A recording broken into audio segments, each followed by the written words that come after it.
Seja bem-vindo, que a paz do Mestre Jesus esteja com você, com sua família, com seus amigos, todas as pessoas que lhe são caras. O capítulo de hoje é falando do Evangelho de João. Como sempre eu vou explicando, porque às vezes as pessoas que não assistiram, eu estou assistindo pela primeira vez, para fazer a ligação. É um trabalho que está sendo feito, é uma série de 21 capítulos divididos, às vezes A, B e C, A, B e D, depende do capítulo, só A, cada capítulo, porque é do Evangelho segundo João.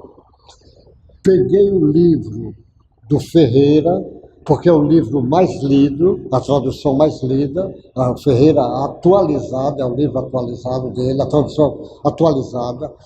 Poderia, como eu tenho sempre explicado, usado outra tradução, como, por exemplo, a do Haroldo Dutra, mas eu não usei de propósito, porque eu vou fazer uma ligação entre o Evangelho de João, o Espiritismo e o inconsciente puro.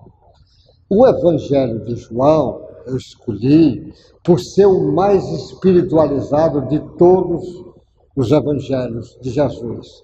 É o Evangelho que realmente mostra o Cristo.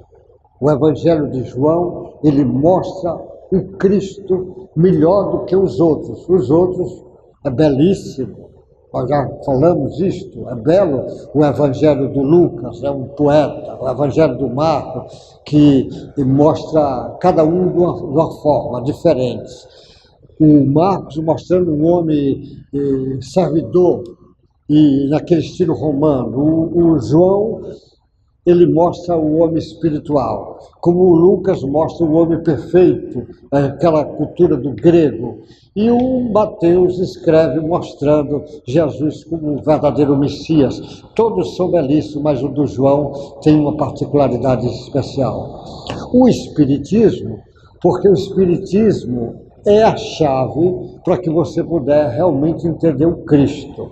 Então é muito importante esta ligação, porque ela abre o entendimento a compreensão do Cristo. E o inconsciente puro, que é um trabalho feito pelo professor Jorge Andréa, mostrando que nós temos o nosso inconsciente, que não é trabalho dele, mas ele divide o inconsciente em 3 partes. Vários trabalharam com o inconsciente. O mais conhecido foi o trabalho do Freud, porque o Freud trouxe para o mundo acadêmico essa discussão do inconsciente. Mas outras pessoas falavam do inconsciente. Mas o Jorge Andréa divide o inconsciente em 3 partes. O inconsciente atual, que são coisas desta atual encarnação, que eu não vou enveredar por esse caminho, porque não está ligado com esse trabalho atual. Agora, que é as coisas dessa vida. O inconsciente passado arcaico, que depois eu vou trazer essa discussão, que em outros capítulos lá na frente, que é o inconsciente de coisas que aconteceram há 100, 200, 1000, 10 mil anos, 50 mil anos atrás, que também não faz parte ainda dessa lição. E o inconsciente puro, que o Jorge Andréa chamava, que é um pouco diferente do self, do Jung. O Jung, ele engloba tudo, mas eu também tenho chamado a atenção que o Divaldo Pereira Franco, através da Ivone Pereira, através do trabalho da Joana de Ângeli, tem feito um trabalho também muito bom, misturando o inconsciente do trabalho do Gustavo Jung com o trabalho do Espiritismo. Um belíssimo trabalho que o Divaldo tem apresentado. Mas esse inconsciente puro eu deixo com clareza. Talvez do inconsciente atual, o melhor trabalho seja o trabalho do Freud e de Gustavo Jung. E tem outros mestres que trabalham nisso, várias linhas de psicologia que trabalham nisso. No inconsciente passado, para surpresa de algumas pessoas, o melhor trabalho é o trabalho de Samuel Hahnemann, o fundador da homeopatia. para entender o inconsciente puro, que depois eu vou fazer uma série sobre esse assunto. E o inconsciente puro, o melhor trabalho é o trabalho do João, o Evangelho de João, que foi o que Jesus deixou, que o João traz essa compreensão. Então, se quer compreender o inconsciente puro, você lendo o Evangelho de João na ótica do Espiritismo, você vai entender. Por isso que essa explicação, Jesus explica a sua missão nesse capítulo. Jesus assim escreveu João, e o Ferreira traduziu para o português. Ele diz, o título é Jesus explica a sua missão. Ele começa dizendo assim, então lhe falou Jesus, em verdade vos digo, que o Filho do Homem nada pode fazer de si mesmo, senão somente aquilo que vi fazer o Pai, porque tudo que este fizer, o Filho também semelhante o faz, porque o Pai ama o Filho e lhe mostra tudo o que faz, e maiores obras que esta lhe mostrará, para que vos maravilheis. Pois assim como o Pai ressuscita e vivifica os mortos, assim também o Filho vivifica aquele a quem quer. E o Pai a ninguém julga, mas o Filho confiou todo o julgamento, a fim de que todos honrem o Filho de modo que honre o Pai. Quem não honra o Filho, não honra o Pai que o enviou. Em verdade vos digo, quem ouve a minha palavra e crê naquele que me enviou, tem a sua vida eterna. Não entra em juízo, mas passou da morte para a vida. Em verdade vos digo, que vem a hora e já chegou, em que os mortos ouvirão a voz do Filho de Deus, e que os que ouviram viverão. Porque assim como o Pai tem vida em si mesmo, também concedeu ao Filho ter vida em si mesmo, e lhe deu autoridade para julgar, porque é o Filho do Homem. Não vos maravilheis disto, porque vem a hora em que todos que se acham nos túmulos ouvirão a sua voz, e sairão os que tiverem feito o bem para a ressurreição da vida, e os que houverem praticado o mal para a ressurreição do juízo. Ele está chamando para você poder entender isto aqui, que é confuso na cabeça da maioria de quem quer interpretar ao pé da letra. Como entender isto? Jesus, na ótica do Espiritismo, aí veja como o Emmanuel chama muito a atenção disto, Jesus está dirigindo a Terra desde o início da formação da Terra. Jesus é um espírito que tem bilhões de anos na nossa frente. Jesus teve uma evolução crística num sistema solar que já não existe mais, segundo Emmanuel. O sistema solar, para desaparecer, segundo Emmanuel, uma média de 16 bilhões de anos. A Terra, de acordo com os estudiosos da astrofísica, ela tem 4,5 bilhões de anos. Então, Jesus, no mínimo, tem 20 bilhões de anos na nossa frente. E ele está chamando a atenção que ele veio aqui para mostrar, ele diz, em verdade vos digo que o Filho não pode fazer de si mesmo, senão aquilo que vi fazer o Pai, porque tudo que se fizer, o Filho também semelhante o faz. Porque ele está dizendo que Jesus é um Espírito que já está no inconsciente puro dele, ou seja, a parte divina dele, a parte crística, já está desenvolvida na sua plenitude. E a nossa ainda vai começar. Então, esse espírito que já está desenvolvido, ele vem aqui para nos mostrar O que é Deus? Você quer conhecer Deus? Você precisa conhecer Jesus. E para conhecer Jesus, a melhor maneira de conhecer é se mirando no Evangelho do João. O Evangelho do João mostra o que é o inconsciente puro de Jesus. E você tendo ideia do inconsciente puro de Jesus, você tem ideia do seu inconsciente puro, a possibilidade imensa que ele tem guardado dentro de si. Então Jesus, ele vem explicar a sua missão, ele diz: eu vim fazer o que o Pai quer que eu faça. Eu de mim mesmo não faço nada, a não ser as obras que o Pai quer que faça. Olha Jesus, a humildade dele, chamando a atenção que ele é como se estivesse representando Deus aqui na terra. E ao mesmo tempo, você só vai entender Deus mirando em Jesus. Por isso que ele diz lá o Filipe, numa das passagens: Filipe, você quer saber como é Deus? Você convivendo comigo e ainda não tem ideia do que é isto?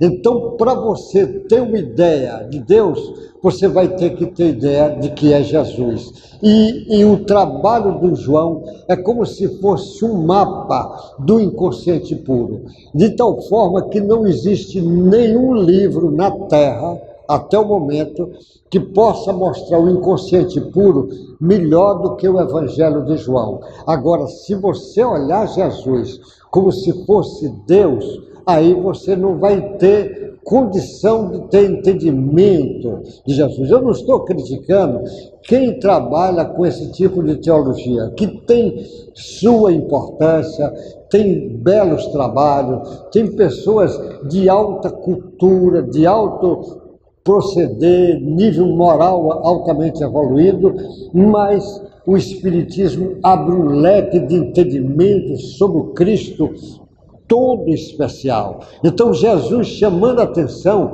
que ele vem aqui representar Deus. É como ele diz: o Pai não julga, e ele deu ao Filho o direito de julgar. Então Jesus é que está todos aqui debaixo da coordenação de Jesus, todos, sem exceção, todos os seres que moram na terra, os homens que moram na terra, todos, Jesus conhece cada um, está esperando o nosso processo de evolução. Por isso que ele está pacientemente convidando cada um. E ele veio para acordar o inconsciente puro de cada um. A principal missão de Jesus é acordar em cada um de nós a parte crística que tem dentro de nós, a parte de Deus que está dentro de nós. Quando ele acordar, aí ninguém segura o que o homem é capaz de fazer. Olha como ele vai continuando nesta lição, explicando a sua missão. Ele diz: eu nada posso fazer. Isso, nesse capítulo 5b, você vai ver lá no versículo 30, ele diz: eu nada posso fazer de mim mesmo, na forma porque faço, porque ouço, julgo. O meu juiz é justo, porque não procuro a minha própria vontade, e sim a daquele que me enviou. Se eu testifico a respeito de mim mesmo, o meu testemunho não é verdadeiro. Outro é que testifica a meu respeito, e sei que é verdadeiro o testemunho que ele dá de mim. Mandastes mensageiro a João, e ele deu testemunho da verdade. Eu não sei se você lembra quando foi testemunhos, lá os Anás, o Caifás, a liderança do judaísmo mandou saber de João se ele era o Messias esperado. E o João disse: não, eu não sou. Eu não tenho condição nem de abotoar a sandália dele. Eu apenas apenas sou a voz que clama no deserto. Estou preparando o terreno para a chegada dele. Ele está dizendo que está preparando. Então, o João estava testificando de Jesus, mas testificando de Jesus, você vai ver no Velho Testamento uma série de informações sobre isso, que o Mateus trata de uma forma bela, embora o Lucas também trate. Mas ele está dizendo que ele veio para dar o testemunho. Você escuta isso também, o Paulo. Paulo tem uma passagem do Paulo, uma das cartas que ele diz: mire-se em mim, porque eu miro em Jesus. Ou seja, você me seguindo, eu estou seguindo a Jesus, ao ponto dele chegar ao dizer, o Paulo dizer, não sou mais eu que vivo, é o Cristo que vive em mim. Por isso que Jesus está chamando a atenção para dizer que ele, por ele mesmo, ele não faz nada, ele faz a pedido de Deus. Agora, nós espíritas, nós cristãos, porque o espiritismo é a volta do cristianismo, nós temos que também entender que temos que mirar no Cristo. E mirar no Cristo, você vai mirar no seu inconsciente puro, na sua parte crística. Ou seja, se você mirar no Cristo, o Cristo vai ser seu modelo, seu guia. Não é para você ficar entusiasmado ou querer adorar Jesus, se você não segue. Você precisa seguir o Cristo. E seguir o Cristo, ou seja, acordar as possibilidades de amor que tem dentro de você, de paz, de fraternidade e assim por diante. E ele diz assim: eu, porém, não aceito testemunho humano. Digo-vos, entretanto, estas coisas para que sejais salvos. Ele diz, o João lá, ele era a lâmpada que ardia e iluminava, e vos quiseste por algum tempo alegrar-se com a sua luz. Mas eu tenho maior testemunho do que o do João, porque as obras que o Pai me confiou para que eu realizasse, estas eu faço, testemunho a meu respeito de que o Pai me enviou. O Pai que me enviou, esse mesmo é o que tem dado testemunho de mim. Porque o João era testificava Jesus. Jesus está testificando o Pai. Porque nós não temos outro que possa testificar o Pai igual a Jesus. Jamais tendo ouvido a sua voz, nem visto a sua forma. Também, ou seja, de Deus, nós não temos visto a forma, nem a voz. Também não tendes as suas palavras permanente em vós, porque não credes naquele que ele me enviou. Examinais as Escrituras, porque julgais ter nela a vida eterna, e são elas mesmo que testificam de mim. As velhas Escrituras, está todo testificando. Contudo, não quereis vir a mim para ter de vidas. Eu não aceito a glória que vem dos homens. Sei, entretanto, que não tende a vós o amor de Deus. Eu vim em nome do meu Pai. Aí ele diz, eu não aceito a glória que vem dos homens. Eu lembro de Chico Xavier, aqui muito mais simples, um homem daqui do nosso meio, que viveu há pouco tempo aqui no nosso meio, quando alguém queria dar glória para o Chico, dizia, Chico, que livro belíssimo você fez. Ele tirava o elogio imediatamente. Não é meu livro, o livro é do Emmanuel, é do André Luiz, é de Humberto Campos. Mas, Chico, você fez tanto. Ele fazia, eu tive que fazer muito, eu sou muito devedor, ainda preciso fazer muito. Então, as pessoas, às vezes, querem glorificar, e Jesus diz, ele não vem buscar a glória dos homens, ele não precisa, ele vem testificar a Deus, mostrar para os homens quem é Deus, porque os homens vão precisar dessa caminhada. Ele diz, sei, entretanto, que não tem vós o amor de Deus. Eu vim em nome do meu Pai, e não me recebeis.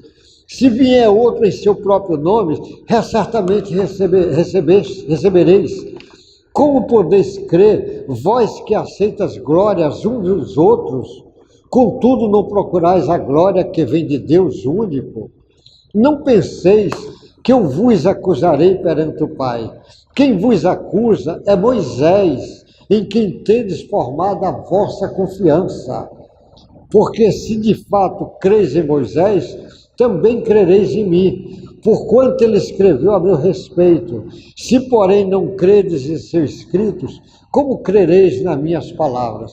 Ele está chamando a atenção que Moisés e outros tantos, todos aqueles profetas do Velho Testamento, grande número dele, ia testificando a vinda do Cristo. O Cristo chegou, que a missão dele principal era vir mostrar ao homem, para o homem entender o que é Deus. Porque você vendo o Espírito na hierarquia do Cristo, você tinha ideia pálida do que é Deus.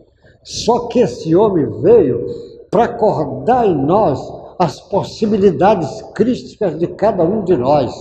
Olha o que você é capaz de fazer na hora que você descobrir que dentro de você tem esse tesouro do inconsciente puro, ou seja, tem o tesouro do amor, da paz, da fraternidade, da bondade, da esperança. E essa lição que vai vir aqui, essa série, é para chamar atenção, sobretudo, os que trabalham na saúde, os psicólogos, os médicos, os agentes de saúde, para poder mostrar, mais cedo ou mais tarde, às pessoas que ele pode trazer as informações que estão no seu inconsciente puro para nível de consciência atual. Ou seja, trazer para a força organizadora da nossa consciência, que é o ego. Assim, o Gustavo Jung chama a atenção, o ego é a força organizadora. Você vai precisar trazer informações desse inconsciente atual para a consciência, do inconsciente passado para a consciência, mais do inconsciente puro para a consciência. Este é um salto, porque o inconsciente puro, ele tem uma frequência vibratória que faz com que as informações do inconsciente passado, ele vá na direção da periferia, e essa força do inconsciente puro possa agir em você. Aí você vai entender quando Paulo diz: não sou mais eu que vivo, é o Cristo que vive em mim. Quando você, José, Maria, Pedro, Antônio, Dolores, puder dizer: não sou mais eu que vivo, é o Cristo que vive em mim. Ou seja, eu amo com o amor do Cristo, eu faço bem porque aprendi com o Mestre Jesus que é esse o caminho. Eu perdoo porque o Mestre Jesus nos ensinou que esse é o melhor caminho no nosso processo de evolução. E não ficar alimentando coisas do inconsciente passado como mágoa, remorso, ódio, raiva, que isso é coisa que não pertence ao inconsciente puro. Esse assunto vai precisar ser conhecido sobretudo pelos psicólogos, pelos médicos, pelos educadores, pelos terapêuticos de um modo geral, porque o inconsciente puro vai dar um salto de qualidade, e quanto mais o inconsciente puro for tendo morada no consciente atual nosso, mais fácil o planeta deixará de ser um planeta de prova e expiação e vai indo na direção de planeta de regeneração para depois se transformar num planeta puro. Esse assunto é imenso, mas nós vamos falar depois mais sobre ele. Então essa missão que Jesus explica para todos nós, graças a Deus, que a doutrina espírita abre essa chave para poder entender, e o trabalho do professor Jorge Andréa também ajuda muito fortemente esse entendimento. Graças a Deus que nós já temos um trabalho que já mostra o inconsciente puro na sua totalidade. E esse mestre, chamado João Evangelista, o discípulo mais novo de Jesus, que era o discípulo amado, como assim eles tratam, e era um garoto, um adolescente quando começou com Jesus, deixou esse trabalho que precisa ser entendido, sobretudo pelos homens de ciência, porque os teólogos, de um modo geral, já estudam isto. Deus lhe guarde, boa sorte, que a paz de Jesus fique com você, com sua família, com seus parentes e amigos, encarnados e desencarnados. Até o próximo encontro, se Deus quiser.